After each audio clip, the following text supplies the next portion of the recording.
the news hour, coming to you live from the studios of HitzAfrik Radio and TV. Stay tuned. Download the tuning app onto your mobile phone today and catch up on all the latest news from HitzAfrik Radio. Broadcasting live on modern Ghana and our website www.hitsafrikradio.org. HitzAfrik Radio News Hour live. It's a good evening. The time is exactly 19 hours in the studios of HitzAfrik Radio and TV. It's time for us to bring you the news at 19 o'clock GMT on the 5th of April 2021. Now let's do the news headlines. Kumasi power outages to last till December.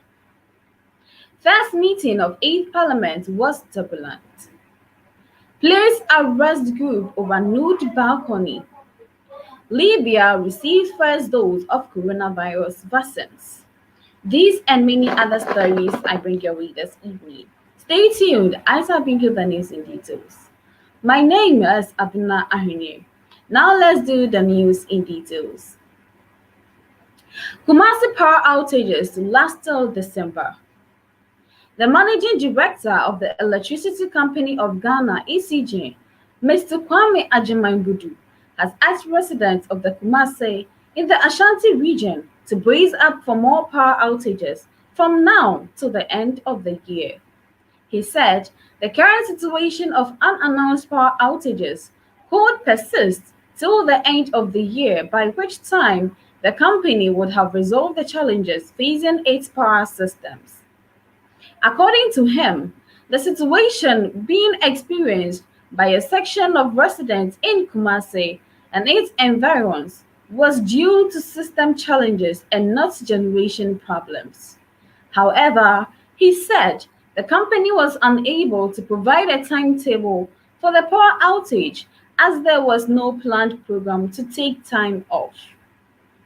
We take off power as and when JRIDCO reduces power supply to us as now. We cannot tell when and where they go off at a particular time, he said. Addressing the media in Kumasi, the MD said, overload on 8 rich bulk supply points, BSP, always cause the system to fail, especially during peak hours. Aside from them, he said due to the long distance of the region from the production point, there was always a drop in the voltage, and the issue is compounded during peak hours. He said government was currently building a 330 kV line from Awomaso to northern Ghana, where power would be transmitted directly to the northern part of the country and thus take off the load on the rich BSP. The line connecting Kumasi up to Bolgatanga has been divided into 3 lots, with the lot 1 being Awomaso to Kintampo, lot 2 being Kintampo to Tamale, and lot 3 from Tamale to Bolgatanga. Currently, works on lots 2 and 3 have been completed, leaving lot 1, which is still under construction. Mr. Agyemang-Budu was hopeful when works on lot 1 were completed and the load taken off the main BSP station at Ridge, things would normalize. Again, he said plans were for advanced for the relocation of the Ameri plant in Ashanti region to serve as a backup whenever there was a shortfall in supply of power. Moving on to other stories, philanthropist AIDS says Monica's Windows Association. Thaddeus Sari makes a symbolic presentation of the gift items to the leadership of the Widows Association. Mr. Thaddeus Sari made a symbolic presentation of the gift items to the leadership of the Widows Association. A section of members of the St. Monica's Windows Association this year, Mr. Sari said he collaborated with an Accra-based NGO, Mommy and Me, which is focused on the welfare of children and the underprivileged to acquire the items for the members of the association. The item was also to enable them and their families to partake in the Easter celebrations, he said. Receiving the items, the founder of the association, Sister Gabriela Nuna, said she formed it in 1995 to train the windows trading activities to assist them to improve their livelihoods. This was because widows in the region found it difficult to make ends meet after they had lost their husbands. She said the widows own no farm and cannot go back to their parents since they became properties of their husbands' families upon their marriage, and with other challenges on the other parts of the husband's families. Caring for them became difficult, she said. Because of them, they were most left to fend for themselves. That was why she said the Roman Catholic Church decided to bring them together into an association. According to her, she had earlier formed such an association at the Nandom parish and brought the idea of the Fiamma which they were provided with loans as start-up funds.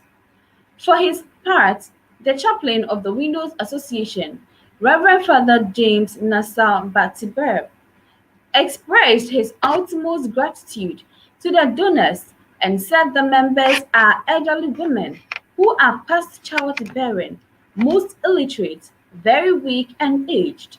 He therefore appealed to the general public to come to the aid of the widows and help put some smiles on their faces again. Moving on to other stories, intrusive Asiedu Inketia on Parliamentary Service Board may affect integrity of the House. Majority Leader Oseichi Mensah-Bonsu says he is unhappy with the appointment of the NDC General Secretary onto the Parliamentary Service Board. According to him, Mr. Johnson Asiedu Inketia's membership on the board has the potential of affecting the integrity of the Parliament. He indicated that he had no qualms with the former MP for Wenchi West as a person, but the fact that he still holds a position as a General Secretary of the NDC is a great worry. Speaking to host Amafa Abel on the prop on Sunday, the Swami MP revealed that upon engagement with the minority leader, Haruna Idrisu, he confessed that he was under pressure to present someone.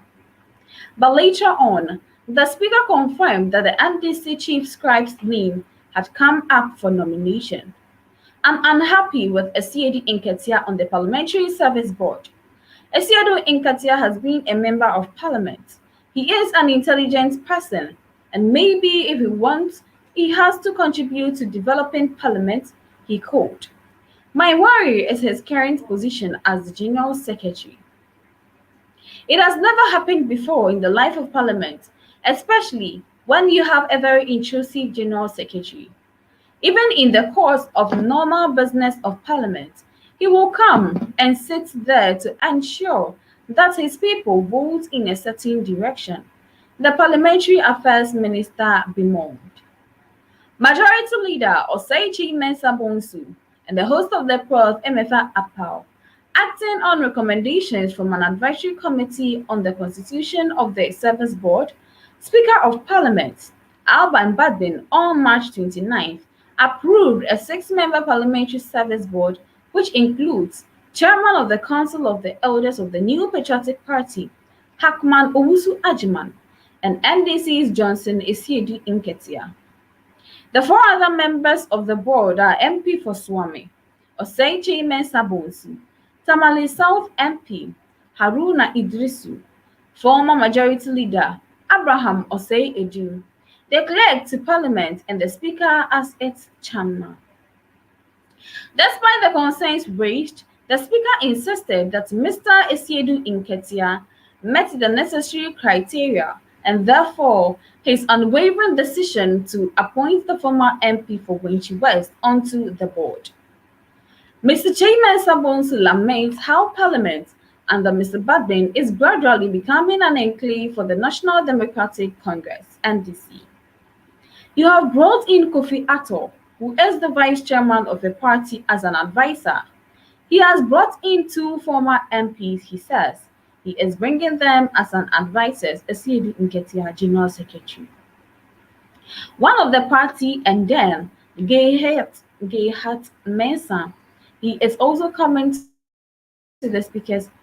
So you are turning that place into an enclave for the NDC. There is no other guy whose name I have forgotten. He is a usual panel at Radio Gold. I understand he wants to make him his communications officer, Swami MP said. Moving on to other stories, Badmin turning Parliament into an enclave for the NDC. Oseichi Mensah Bonsu reading the 2021 budget statement in Parliament on Friday, March 12th, the majority leader in Parliament, Oseichi Mensah Bonsu, says he is worried Speaker of Parliament Alban Badmin has turned the House into an enclave for the National Democratic Congress. Speaking on the probe, he said that Alban Badmin has selected one too many members of the NDC in his office as advisors. You have brought in Kofi Atto, who is the vice chairman of the party, as an advisor. He has brought in two former MPs. He says he is bringing them as advisors. Esiedu Nketia, general secretary of the party, is now on the parliamentary service board, and then Gayhat Mensah is also coming into the speaker's office. So you are turning that place into an enclave for the NDC. Moving on to other stories, first meeting of 8th Parliament was turbulent, Majority Leader. Majority Leader Oseichi Mensah Bonsu has described the first meeting in the 8th Parliament as turbulent. According to him, the riots that characterized the election of a speaker, the approval of ministers, as well as the brouhaha surrounding the passing of the 2021 budget were embarrassing. Speaking to Joy News, Emefa Apau on the prop Sunday, the majority leader bemoaned the several attempts by the minority in parliament to stampede government policies and programs. The Swami MP said the equal number of members of parliament belonging to the majority and minority caucuses, meaning that President Akufo-Addo must be very consultative with parliament, but unfortunately, the NDC MPs in the House have demonstrated otherwise. What I didn't anticipate was the mere rout that we witnessed in Parliament. I don't want to believe that we are going to see an obstructionist opposition party. So far, you are not too sure of how to read the weather, the Minister of Parliamentary Affairs said. The first meeting of the 8th Parliament has been very attempting to put the government and its policies in check. To begin with, the minority MPs on the appointment committee vehemently rejected 3 ministerial nominees, including Kojo Opon Nkrumah, Dr. Efriye Akoto, and Hawa Kumsin, but failed to marshal enough numbers at their plenary to get their decision through. The minority caucus has raised concerns over the imposition of new taxes, including COVID-19 health levy, sanitation and pollution levy, and a review of road tolls. These taxes, the NDC MPs believe, are contractory policies that will impoverish Ghanaians and kill businesses. But Mr. Oseichi Mensah Bonsu disagree with the stance of the minority caucus in subjecting every decision to a vote by secret ballot. I have been telling them that if you want your position to be registered in the Hansard for posterity, what you have to do, as I have been doing, will be able to get up and say that, Mr. Speaker, as a matter of policy, we in the NDC collectively oppose this issue. On account of 1, 2, 3, we are not able to go along with the government on this. Let it be registered in the Hansard and we move on. Moving on to another story is the African news. In Mozambique reclaims town of Palma from Islamist militants, Amit says. Mozambique's military says it has regained full control of the coastal town of Palma 12 days after it was raided by military Islamists who are affiliated with the Islamic State group. An army spokesman said a significant number of militants were killed in the counter-offensive. Local media reported that some residents who had fled were starting to return home and that some of their properties were looted. At least 11,000 people were displaced after the militants invaded Palma on 24th of March and dozens of civilians were also killed. The attack also forced French energy giant Total to suspend operations and evacuate staff from its Afugi liquid natural gas (LNG) facility near Palma. The United Nations said it recorded nearly 10,000 civilians that have made it to safety since the Islamist raid. They were held by aid agencies such as the World Food Programme, which evacuated survivors by boat to Pemba. So we estimate that 50,000 people were affected at this moment.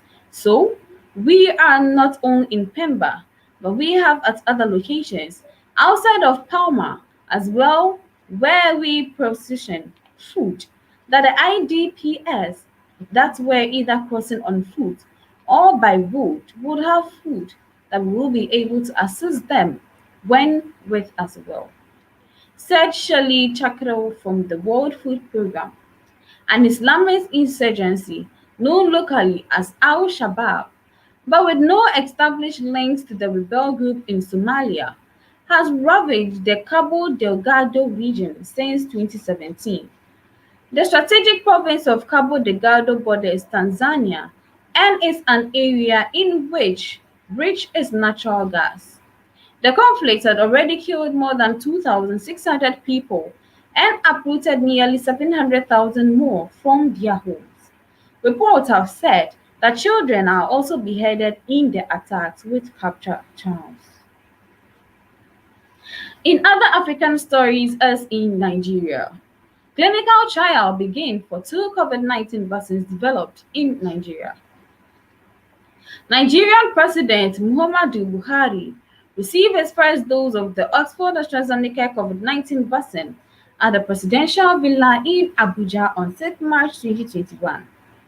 Nigeria has begun clinical trials for the two COVID-19 vaccines developed in the country. Chairman of the Presidential Task Force on COVID-19, Boss Mustafa, told reporters last week that the vaccines will be used after the completion of the trials and obtaining of relevant certification. The vaccines were developed by Nigerian scientists and described as a science breakthrough which will boost the morale and image of the medical industry in the country. Mustafa asked all relevant agencies to provide the necessary support for the smooth running of the remaining protocols for the certification of the vaccines. So far, Africa's most populous nation has taken delivery of 4 million doses of the Oxford AstraZeneca vaccines from the COVAX initiative. The country plans to receive 16 million doses. Earlier this year, the federal government announced that it has pumped some $25 million to develop local vaccines to battle the coronavirus. As at the time of filing this report, Nigeria has recorded 163,000 coronavirus cases, 152,000 have recovered, and some 258 COVID-19 related deaths have been registered. In another African country, SDR Congo, appeal for fresh start as now dam talks kick off in DR Congo. Foreign ministers from Egypt, Ethiopia, and Sudan kicked off negotiations in Kinshasa on Sunday after Addis Ababa's contested Grand Ethiopian Renaissance Dam (GERD) on the Blue Nile, officials said. The dispute over the giant dam built across the Treased River has been brewing after around a decade. President of the Democratic Republic of Congo (DRC), Felix Tshisekedi, who became chairman of the African Union in February, urged the foreign ministers to launch a new dynamic. For Tshisekedi, the human dimensions must be at the heart of these tripartite negotiations. I ask you all to make a fresh start, to open one or several windows of hope, to seize every opportunity, he said. He welcomed the willingness of the participants to seek African solutions for African problems together. Egypt and Sudan this month called on Kinshasa to steer efforts to relaunch negotiations on the contested dam. The people of all three countries have a right to water, food, and health, he stressed. The U.S. ambassador to the DR Congo, Mike Hammer, attended the start of the talks, which were set to wrap up on Monday. The Nile, the world's longest river, is a lifeline supplying both water and electricity to the country's earth courses. Upstream Ethiopia says hydroelectric power produced by the GERD will be vital to meet the energy needs of 110 billion people. Egypt, which depends on the Nile for about 97% of its irrigation and water, sees the dam as an essential threat. Sudan, also downstreams, fear its own dams will be compromised if Ethiopia proceeds with filling the GERD before a deal is reached. Last Tuesday, Egyptian President Abdel Fattah al-Sisi stressed his country's concerns concerning nobody will be permitted to take a single drop of Egypt's water. Otherwise, the region will fall into unimaginable instability. Into another country as Libya in Africa. Libya receives first doses of COVID-19. Libya receives on Sunday a first shipment of anti-COVID-19 vaccines with the arrival in Tripoli of 100,000 doses of the Russian vaccine Sputnik V. At a time when the country is experiencing an increase in cases. We have money to import the first batch of coronavirus vaccine, followed soon by other deliveries, Prime Minister Abdelhamid Daiba announced on Twitter.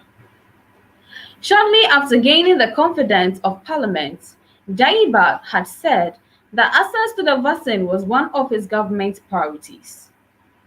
The 101,250 doses of Russian Sputnik V vaccine have arrived in Tripoli, the health ministry said in a statement. Mr. Daiba called on Libyans to register on the electronic vaccination platform, launched by the authorities in early March to prepare for the vaccination campaign. The latest official figures show 162,294 cases of infection, including 2,737 deaths in the country of nearly 7 million people. Regional officials of the World Health Organization (WHO) noted on Thursday the appearance of two new variants of the coronavirus in Libya. The country has been registering about 1,000 new cases a day in recent weeks, despite relatively difficult access to PCR tests for Libyans. Health facilities are often overcrowded due to lack of resources and equipment. No containment measures are currently in place, and although masks are mandatory, they are not widely used in outdoor public places. Libya has been trying to emerge from a decade of conflict since fall of Muammar Gaddafi's regime in 2011, a chaos marked by the existence in recent years of rival powers in Tripolitania, West, and Cyrenaica, East.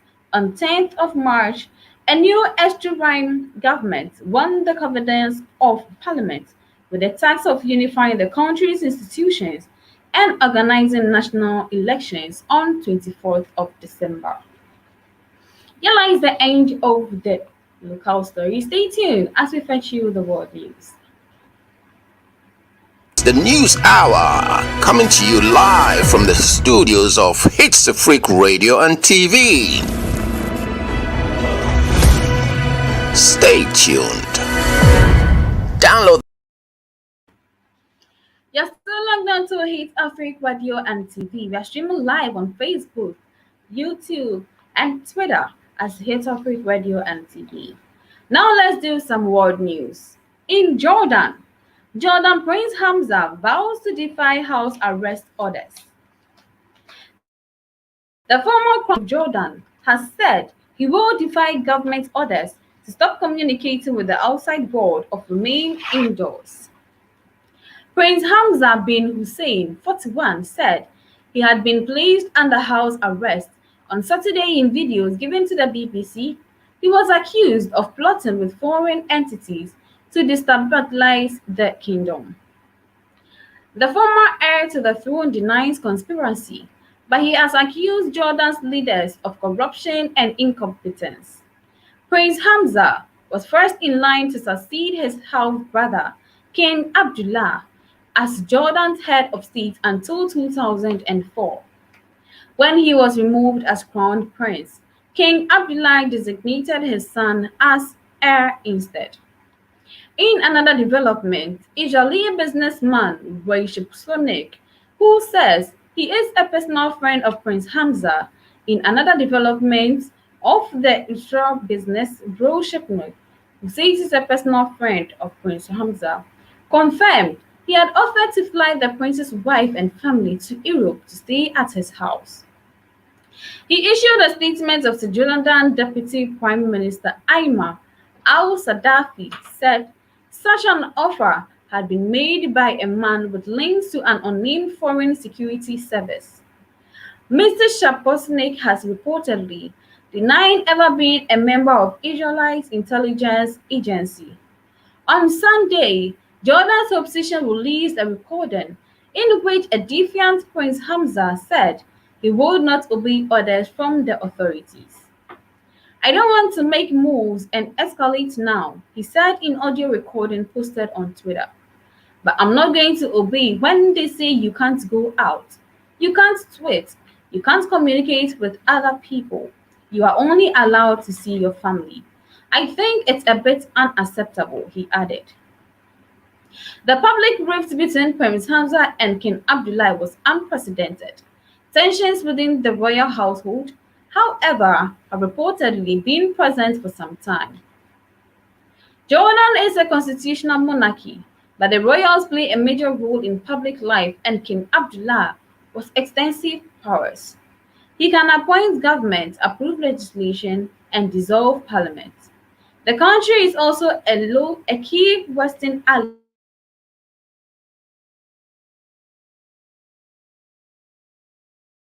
stabilized. However, regional powers and Western allies, including the US and UK, have all voiced support for the king. Moving on to other stories, Netanyahu trial. Editor told to drop negative stories about Israel. The first witness in Benjamin Netanyahu's corruption trial has said he was told to make negative stories about the Israeli PM disappear. Former Walla CEO Alan Yeshua alleged he has also ordered by the news website's owner, Shaul Ilovich, to post content that attacked Mr. Netanyahu's rivals. Prosecutors said Mr. Netanyahu made regulatory decisions worth hundreds of millions of dollars to Mr. Ilovich in return to favorable coverage. Both men have denied any wrongdoing. The Prime Minister, who is being tried on charges of bribery, fraud, and breach of trust in connection with three separate cases, dismissed the hearing as a charade and accused the prosecution of a coup attempt. It comes as Israel's president meets parliamentarians to ask whom they support to form the next government following last month's election. The votes failed to end the long period of political stalemate that has led to 4 elections in 2 years, leaving both Mr. Netanyahu's right-wing bloc and the parties opposed to him short of a majority. He has been indicated in 3 cases known as 1000, 2000, and 4000. Case 1000 fraud the breach of trust. He is accused of receiving gifts, mailing cigars, the bottles of champagne from powerful businessmen in exchange for favors. Case 2000, Fraud and Breach of Trust. Mr. Netanyahu is accused of offering to help improve the circulation of Israeli newspaper Yediot Ahronot to exchange in positive. Case 4000, Bribery, Fraud and Breach of Trust. As PM Minister of Communications, at the time of the alleged offense, Mr. Netanyahu is accused of promoting regulatory decisions favorable to Shell Elobit, the controlling shareholder in the Israeli telecom giant Bezek. In exchange for positive coverage by Mr.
You're still logged on to HitzAfrik Radio and TV. Kindly pardon our technical challenges. It's the network.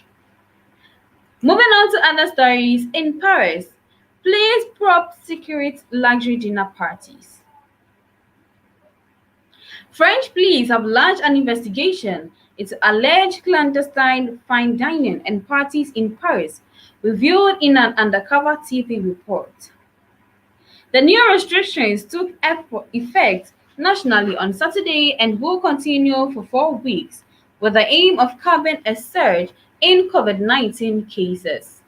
On Sunday, the number of COVID patients in intensive care rose to 5,341, putting French hospitals under huge strain. All schools and non-essential shops are shut and a night curfew is in place from 19 hours to 16 hours GMT. The M6 film showed on an unnamed private dining club in a smart district of Paris where guests were told they could remove their masks. The secret venue with windows blinds down as accessed via an apartment block. A waiter is heard telling the reporter who is posing as a guest that the people who come here don't wear masks. Once you enter here, there is no more COVID. According to the report, the hot cuisine on the menu starts at £160, £136, $188, and can cost as much as £490 per person. A woman is heard claiming that this week I dined at 2 or 3 restaurants, so-called clandestine restaurants, with some ministers. Clearly, the capital's smartest district, the rules are the same for everyone. We don't have two types of citizens, those with the rights to party and those who don't. Moving on to another country is Dubai. Dubai please arrest group over nude balcony shoot. A group have been and charged with public debauchery after an outdoor nude photo shoot. Public debauchery carries a sentence of up to 6 months in prison and a 5,000 dirham fine, £981. Many of the UAE's laws are based in Sharia law, and people have been jailed in the past for public displays of affection and homosexual relationships. Roughly a dozen women are pictured in the balcony in the Marina district of Dubai. The Ukraine consulate says it will visit the women on Tuesday. Earlier reports in Russia who organized the shoot has been arrested. He faces up to 18 months in prison, the agency says. Police in Dubai warned that anyone publishing pornography material or any material that may prejudice public morals faces imprisonment and a fine. Such unacceptable behaviors do not reflect the values and ethics of Emirati society, a police statement said. Any person who lives in or visits the UAE is subject to its laws. There are no exemptions for tourists. There have been a few high-profile cases of tourists getting arrested while on holiday in Dubai. In 2017, a British woman was sentenced to a 1 year in prison for having consensual sex with a man when she wasn't married to. The relationship came to light when the woman reported him to the authorities for sending her threatening messages. Here lies the end of the world news. Stay tuned as we fetch you the entertainment news.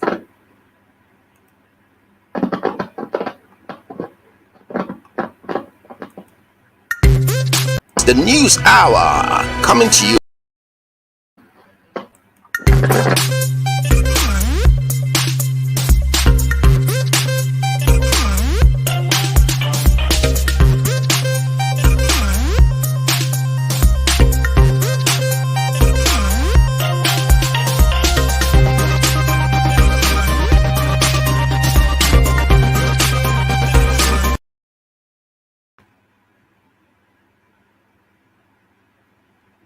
You're still logged on to HitzAfrik Radio and TV. Now let's do some entertainment news. Thandi Newton revert to original spelling of first name, Thandiwe. Actress Thandi Newton has said she is reverting to the original Zimbabwean spelling of her first name, Thandiwe. The actress has hitherto been known as Thandi, an anglicized version of her name with a W accent. All of Newton's films will be credited with the name Thandiwe, pronounced Thandiwe. Newton in future, that's my name. It's always been my name. I'm taking back what's mine, Newton told British Folk. The actress, whose full name is Melanie Thandiwe Newton, said her name was misspelled in the credit to her first film in 1991, Flatten, which co-starred Nicole Kidman and Noah Taylor. As a result, Thandi Newton became the widely used spelling of her name and has tracked with the actress for 3 decades. Newton also told the Vogue she welcomed how much presentation of ethnic minority groups has improved in the entertainment landscape. The thing I'm most grateful for in our business right now is being in the company of others who truly see me, and to not be complicit with the objectification of Black people as others, which is what happens when you are the only one, she said. Newton was born in London to white British father Nick and a Zimbabwean mother, Nyasa. Her family settled in Penzance, Cornwall, when Newton was 3 years old. Newton's role in the HBO sci-fi series Westworld earned her an Emmy Award in 2018 for Best Supporting Actress in a Drama Series. In 2006, she won the BAFTA Film Award for Best Supporting Actress for her role in Crash, which went on to win Best Picture at the Oscars. Her other film credits include Half a Yellow Sun, Mission Impossible 2, The Pursuit of Happiness, and Solo, a Star Wars story. Newton was due to star in the 2000 Renmark of Charlie Angels, but revealed last year she dropped out of role after being asked to play up a racial stereotypist, adding that she also felt objectified. Moving on to other stories. The Weeknd donates $1 million to Ethiopian in conflict. A star-born Abel testifier in Canada, the son of Ethiopian immigrants. My heart breaks for my people of Ethiopia as innocent civilians ranging from small children to the elderly are being senselessly murdered, he said. Fighting between the Ethiopian Army and the Tigray People Liberation Front (TPLF) began in November and has left millions of people homeless. Evidence suggests Ethiopian military behind massacre. The fighting started when Prime Minister Abiy Ahmed sent forces to the Tigray region after accusing the TPLF of attacking a government military base. The TPLF had been the ruling party in the area but fell out with Mr. Abiy over his effort to increase the central government's power. Last week, a BBC Africa Eye investigation uncovered evidence suggesting the Ethiopian military had carried out a massacre in Tigray, killing at least 15 men. So far, more than 2 million people have left their homes to get away from the fighting, according to Tigray interim administrations. It has left more than 4 million people in need of aid, they added. The weekend said on Twitter and Instagram that his $1 million donation would go on to the UN's World Food Programme to pay for 2 million meals. The singer has become one of the biggest chart stars in the last decade with hits including Blinding Lights. He has spoken before about the Ethiopian heritage, telling Rolling Stone magazine in 2015 that his grandmother would take him to mass at the Ethiopian Orthodox Church in Canada, that his first language was Amharic, and that was his vocal style was influenced by Ethiopian singer Asta Aweg.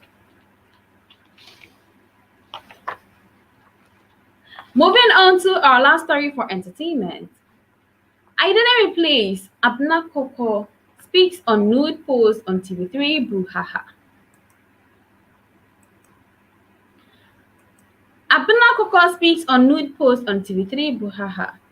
The mental health advocate, who has been vocal about her battle with bipolar disorder, shared nude videos and photos of herself modeling in thin lingerie that left her body on wild display in a series of Instagram posts. Hello guys, thank you so much for the messages. You know the prayers and all that. I am doing great. Thankfully, I am not going through a relapse. I just received some news that I wasn't too happy about and I had a meltdown. Abnakoko said in a new video said, bye, seen by polls.com.gh. A few days ago, Abnakoko's nude post sparked outrage among some fans who chastised her for going out of line as a TV presenter who is supposed to role model with TV3, eventually placing a hold on the Ladies' Circle, a show she co-hosts on the station. Abna later shared an emotional video of herself crying, which attracted emotional comments and concerns of worry from her lovers. Responding to the reactions to her post, she said, I am alive. I am happy. Mommy came over to cook for me. She continued that my little brother came, brought me some dinner, and I am very, very good. Before announcing that, she was waiting for her stuff to be reviewed. My long-awaited YouTube channel is live now. And so this is where time permits us in bringing you tonight's news. Stay tuned as we fetch you a recap of tonight's stories.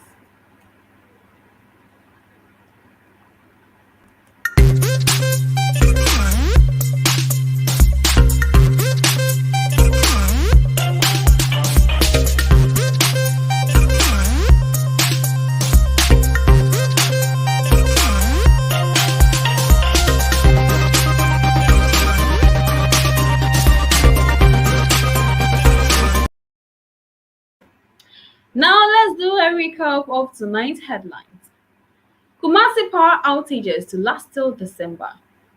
First meeting of 8th Parliament was turbulent. Police arrest group over nude balcony. Libya receives first dose of coronavirus vaccine.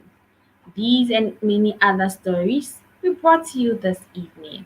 Have a blessed evening and enjoy your weekend. My name is Abdullah Ahini.